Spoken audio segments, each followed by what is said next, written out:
Episode 4. Episode 4. Episode 4 of the Wheel of Time.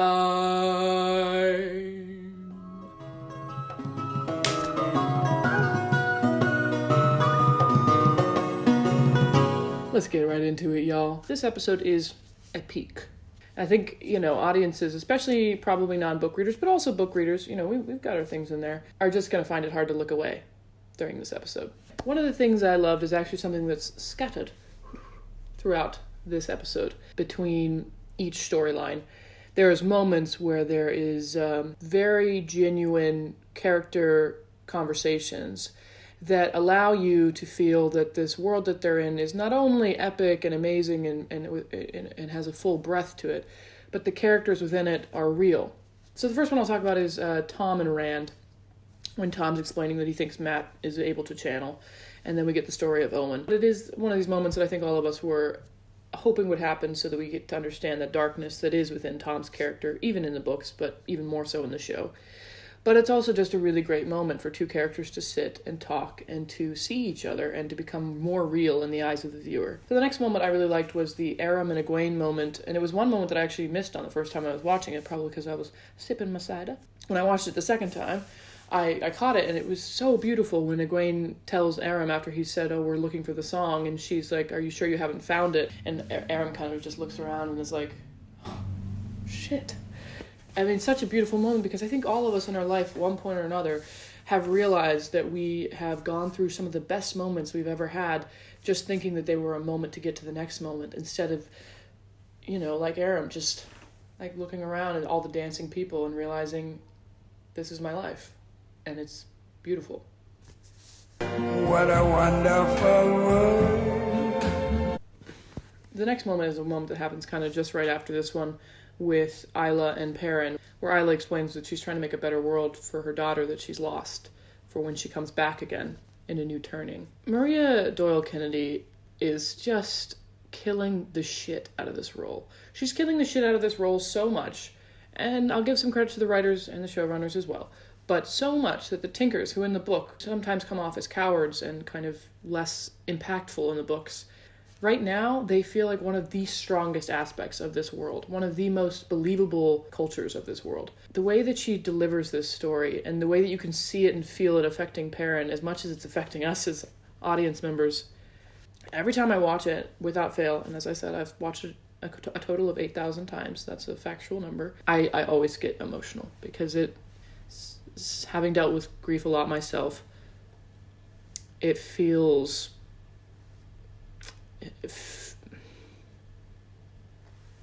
I'm not gonna do that. Okay, we're gonna move on, because I can't do this right now. I have some Nutella and peanut butter to comfort myself. Yeah, so this next moment is between Lan and Nynaeve, and it's just another example of the writers and the actors leading us into these scenes, and we're thinking, hey, those two, they like each other. Bounce chicka, wow, wow, wow. And then they're like, no, this one's for the chest! I'm minding my own business, and then Lan's out here telling me this translation, and saying, we'll go out into the land, and never be alone, and I'm like, I am alone with my feelings, and I just cannot take this anymore. So those are those emotional moments that I really thought they did really well. So let's move on to some more smaller details. The conversation between Moraine and Alana is hilarious, and Alana is the best. Also, when she says, Aja, I can't explain. I can't explain it. You have to watch it, and you'll see what I mean. Moraine having a dog, an illegal dog. It makes total sense that she would have an illegal dog because she's the best person on this planet. I can't take any more things to love about her. I think they're doing a really good job confusing us about who the dragon is. I'm not going to say anything more about that, but yeah, I think they're doing a really good job confusing us. Okay, so I've seen a lot of different kind of discourse about saying negative things about the show, and the different implications of that. And now I kind of just want to explain where I'm coming from with my critiques, because I, by no means, don't love this show. But I do have critiques, and I think it's important to remain critical of anything that you watch and consume. I'm using critical as the neutral term that it is, meaning judgment. Whenever you watch anything, because then you can see it for what it is, understand it, and find deeper meaning, and also find improvement. This is how we grow. This is how we progress. And this tiny sliver here is critical thinking. And for me, this is true for a few reasons. I'm watching the show from 3 different perspectives.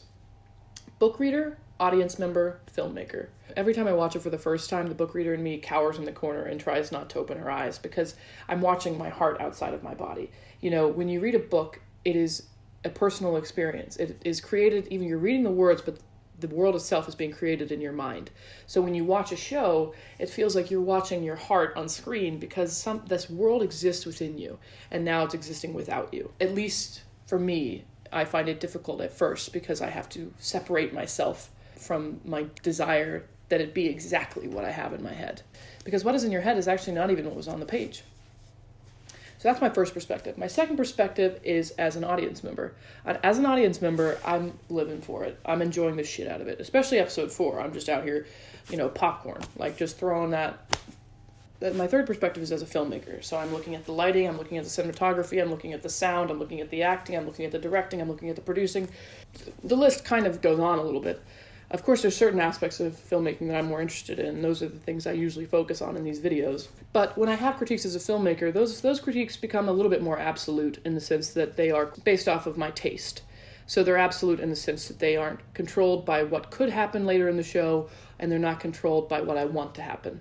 So those are the 3 ways I'm looking at things. So it's a prism for me, and I think everyone probably has their own prism they're looking through as well. But for me, this prism is a whole. So even though those 3 perspectives are separate, they bleed into each other, especially when I think things don't work. For instance, if there is something that happens in the show, filmmaking-wise, that I think doesn't work, and if it's also a change from the books, then my thinking is hard to rationalize because I have to remind myself that just because it's a change from the books doesn't mean that the book way of doing it would have been better. It just means it's a change, and also that I don't think it works. But in my critiques, because I'm just trying to give you my emotion about this show and how much I care and how much I'm interested, sometimes that doesn't come through, and I hope you'll forgive me for it. And if you're really not sure, put a comment below, because I'd love to know what you think. What did you think? Do you feel like you're in a similar situation with watching the show, that you're watching it through a bunch of different lenses, and especially if you're a book reader, if you're being able to separate those 2 things and what it's been like? Do you enjoy that? But yeah, so those are my 14,000 cents on that. Let's move into what I did not love about this episode.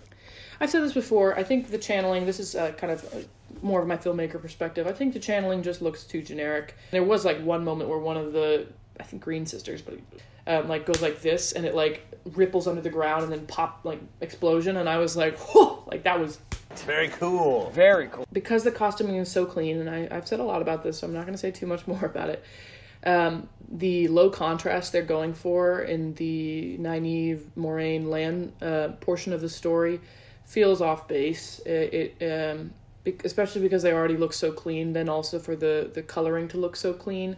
And I say this as well because, Perrin and Egwene, they have the low contrast thing going on, but because they're so well costumed and they look a little bit dirtier, I forgive it. So it's an interesting thing. I think it has to do with taste for sure, but it's just something I keep feeling a little bit put off by. Next thing I didn't love was that they freaking left the doll. I don't just mean this because it's sad. I am sad that he left the doll, it fell and whatever. Big spoiler. Big spoiler. Big spoiler. Coming up. Imagine if in the last battle, Matt just, right before he, does a big charge or something, reaches into his pocket and pulls this doll out. Imagine anywhere in the show in the future if he had that doll on him. If for instance, he accidentally almost loses it and he, risks his life to go back and get it. I'm just, it would be so good. So that's actually not very many things I didn't like. But there are a few things I'm unsure of that I'm now going to get into. The first thing is Nynaeve's stout wools.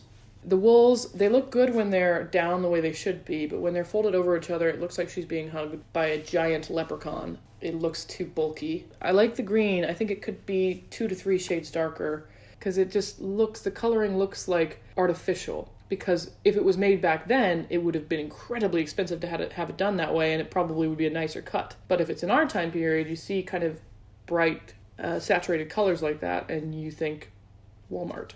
I don't know if anyone else agrees with that, but that's just how I feel.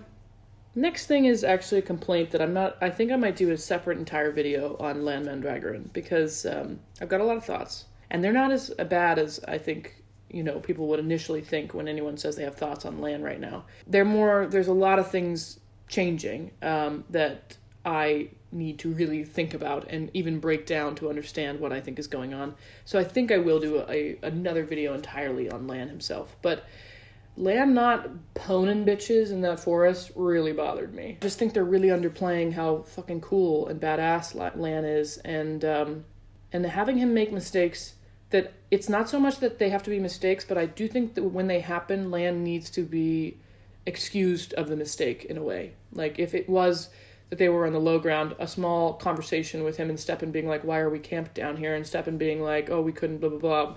Like, I know that's super boring, but part of me is like, nobody's going to think this guy's a badass if we never see him being a badass. So the reason I say unsure to all that is that I think they're taking Lan in a different direction than we expect already, especially after watching the 5th episode. So part of me wants to belay judgment until... Belay that. Until the end of season 8. So we shall see, my fellow ducklings. I'm not so sure also about Moraine not searching for the kids immediately. Like, she makes this whole point of, like, they searched for this long. I'm like, well, why don't you continue searching? You were searching, but now you're just going to go back because you found them and then lost them. And, like, you guys were all kind of in the same place. Like, they gotta be pretty close by. Like, you can't be that far. Yeah, okay. Yeah, so then my last thing, and I didn't even put it in the things that I love because I just want a separate moment for it, like a raging sun. Like a raging fucking sun, raging sun, like a raging sun, like a raging sun. Na need our mirror. Ooh, ooh. What an epic moment. I when I first watched it, even the 5th time I watched it, I was still being like, it couldn't happen this way. And then I was like, okay, Carolina, yeah, you've got your complaints about the stupid aspects of why you want it to be exactly like the books. But did you also think maybe how it was odd that when the episode finished, you rewinded 18 times just to watch it happen? Because no, girl, there is nothing wrong with this. Because guess what? It is a peak. It is the peak of my existence. It is the incredible times that we're all waiting for our whole lives. It is healing. It is help. It is wanted. It is necessary. It is need. I'll fucking mirror. And then when Logain says that, like a raging sun shit, I was just like, you better believe! You better believe! Okay, so moving forward, I have just a few thoughts on the episode, which are not negative or positive, just some thoughts. This Nynaeve moment really makes me believe that we're about to get some really cool moments for each of these Emmons Fielders moving forward. I think each of them is going to have their moment of we're like, what? Old blood runs deep. Come at me, bro. I'm a Taviran bitch. Okay, and then the thought I had was when Rand is in the dream sequence, we see a few things of Mat and Perrin. He's showing him this because he wants, Rand to think that Mat just killed his family. He shows Mat with the blood on his hands. He wants Rand to think when he sees Perrin again that he is crazy and a murderer because Perrin is struggling with his own morality. And Mat is also struggling with the poison within him. So, Baalzamon's kind of slipping things into Rand's subconscious so that when these things become bigger and worse, that Rand is already like, oh, I have a reason to believe this is the worst thing I've ever seen. If it is what it is. It's just a guess, a theory. Yeah, so those are my thoughts on this episode. It's a very good episode, and I cannot wait to see what the repercussions of this episode entail. What did you think? Let me know in the comments below. I need your opinion. It's been a great time making these videos. I'm really enjoying it. If you are enjoying watching me make these videos, please like and subscribe and turn your notifications on so that we can spend more time together. My name's Carolina. This has been my couch. Make good choices, y'all. Or don't. I won't, so. Either way. Blessings, y'all.